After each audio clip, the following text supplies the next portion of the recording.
Good afternoon everyone, and I hope you're all keeping well. It's another really sunny day, lovely sunny day out there today, so I thought what better day to come on and do a quick quiz about sun protection and SPF, just for a bit of fun and just see how many of the questions perhaps you know and perhaps how many that you do get correct. So I've got some little cards here with some questions on, or rather more statements, to be honest. They're all true or false, so we'll go through all of the statements first. I'll hold them up and read them out, see how many you get right. You can always pop it in the comments if you're feeling brave, and then we'll go back and actually answer the questions for you. So the first one I have is, UV exposure can add 6.5 years to your skin's visible age. So if I hold that up there, so what do we think? Do you think that's true? Do you think that's false? Give it some thought. Pop it in the comments if you want to, and see what you think to that one. The next question we have is, or the next statement is, I only need sunscreen when it's sunny. So what do you reckon? True, false? We'll see. The third one I have is, SPF is the last product applied in your skincare routine. There we go. So do we think that's true? Do we think we need to add anything over the top of it for more protection? Does it matter where we apply it? Then we've got physical sunscreen is better for sensitive skin. What do we reckon?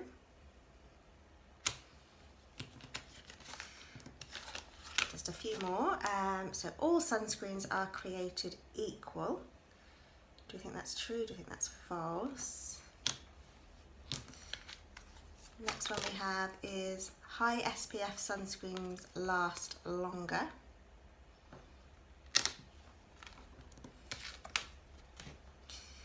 The next one, you should reapply sunscreen every 2 hours. And then the last one, I never burn, so I don't need sunscreen. So jot them down, see what you think. We're going to go back over them now and answer some questions. So first one we had was, UV exposure can add 6.5 years to your skin's visible age. So did you think that was true? Did you think it was false? The answer is true. So when UV rays enter the skin, it causes inflammation, alongside various other biological events. And when inflammation occurs in the skin, it creates pigment, and that's the colour that you're seeing, that's the tan essentially that you're seeing in the skin, but it's doing that as a form of protection. But it's that pigmentation on the skin that actually adds all those years to your perceived age. It's really damaging to the skin. So while it might look nice at the time to have a tan, it's actually just showing you that damage has been done to the skin, and it's just going to age you. So that, sadly, is very true. So let me know if you got that one right. What was the next one? It was, I only need sunscreen when it's sunny. And hopefully everyone got this one right. The answer is false. It doesn't matter what the weather is doing. It doesn't matter if it's pouring it down with rain outside and it's really cloudy and grey and dull and miserable, you always need sunscreen. So in fact, even on a cloudy day, up to 80% of harmful UV rays can penetrate the skin, and obviously, as we know, it's the UV rays that are causing damage. So it doesn't matter what the weather's doing, those UV rays are still going to be there. So you've got UVA rays and UVB rays. UVA rays, which are responsible for aging. It's quite an easy way to remember it, A for aging. They penetrate much deeper into the skin. UVB rays are the ones that are responsible for the burning of the skin. So you want a nice broad spectrum. You want an SPF that has that logo on there, or it says that it's broad spectrum, and that means that it's protecting you from both the UVA and the UVB. But a couple of interesting facts here as well. So UV rays are reflected off the ground, so a lot of you probably don't know that. Sand actually can reflect 15% of the UV rays. Water reflects 25%, and snow can actually double the amount of UV exposure that you're getting, which is probably why a lot of people come back from skiing with a tan, but definitely worth remembering. So always wear your sunscreen. So the third one we had was, SPF is the last product applied in your skincare routine? And the answer to that one is definitely true. So obviously to get the maximum protection really from the SPF, you want that to be the last thing that you're applying. You want your moisturiser to be able to do its normal everyday job without being compromised, and you want the protection over the top of that as well.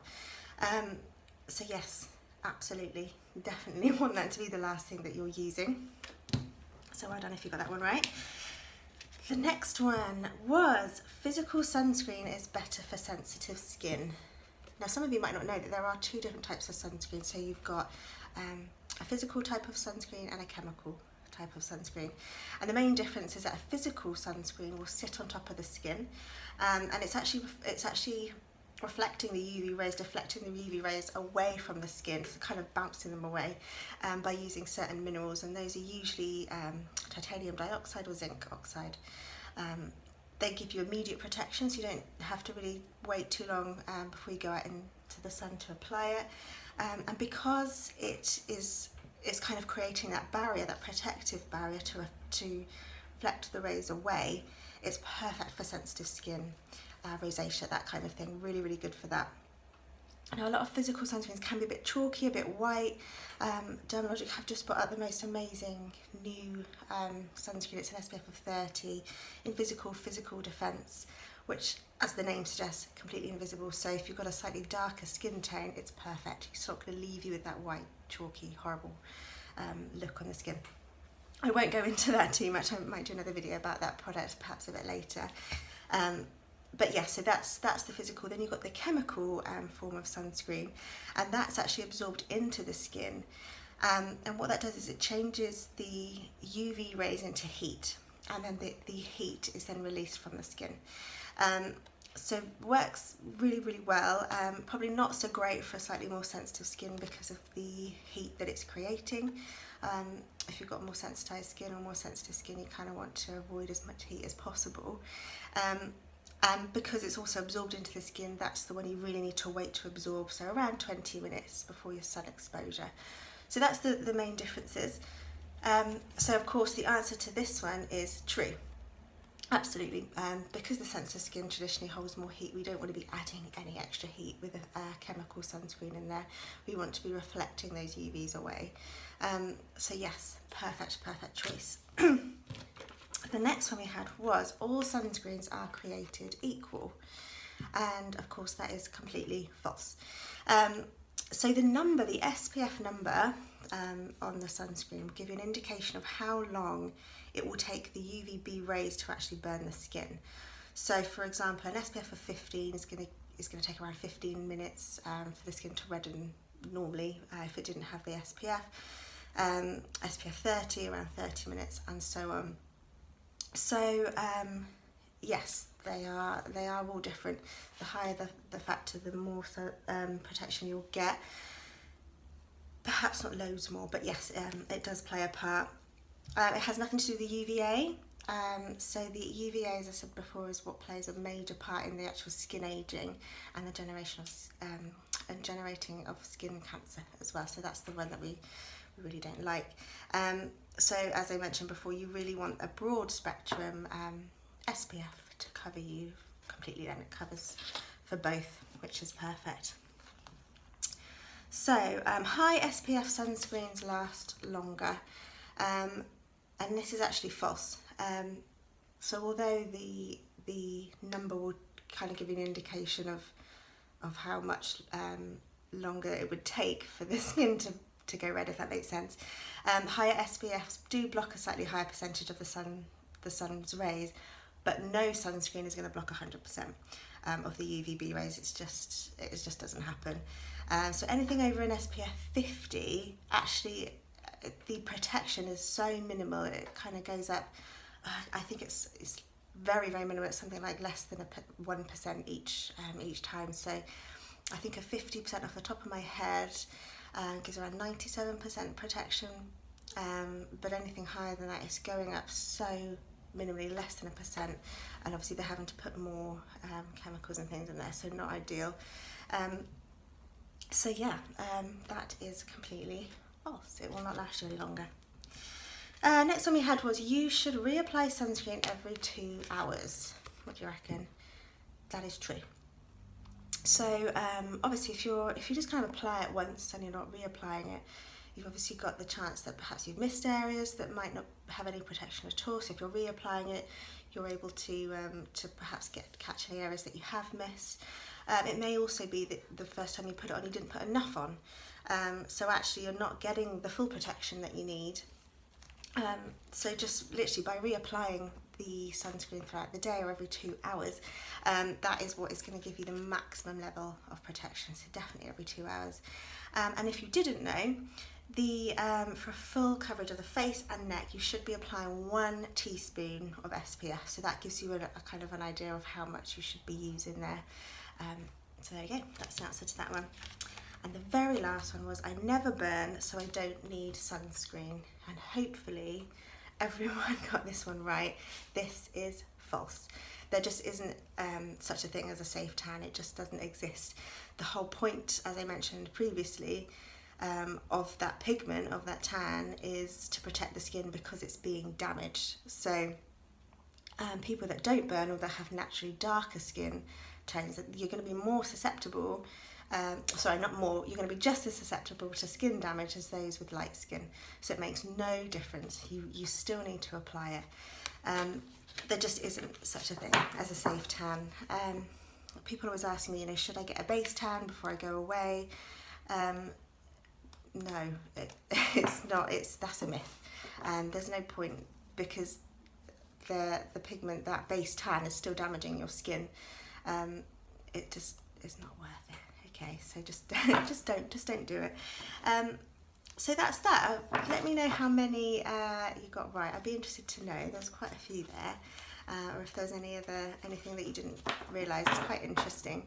As I've literally done this quiz, I can see that the sun has now gone in. So it's not looking so sunny, but as I said, it makes no difference. You should still be wearing your SPF. Another question some people do ask me is, well, my foundation's got an SPF in, so I don't need to apply any more.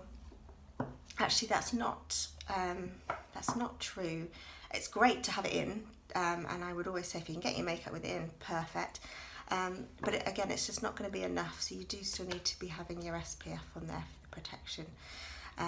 We don't want to be causing any skin damage that can lead to nasties like skin cancer and aging as well. Sun damage is probably I think it's one of the biggest things that cause skin aging. So, and even if you think about when you're driving a car, your arms, they get a lot of exposure to the sun in the car. The décolleté area is one of the first places to show signs of aging, because it's constantly getting the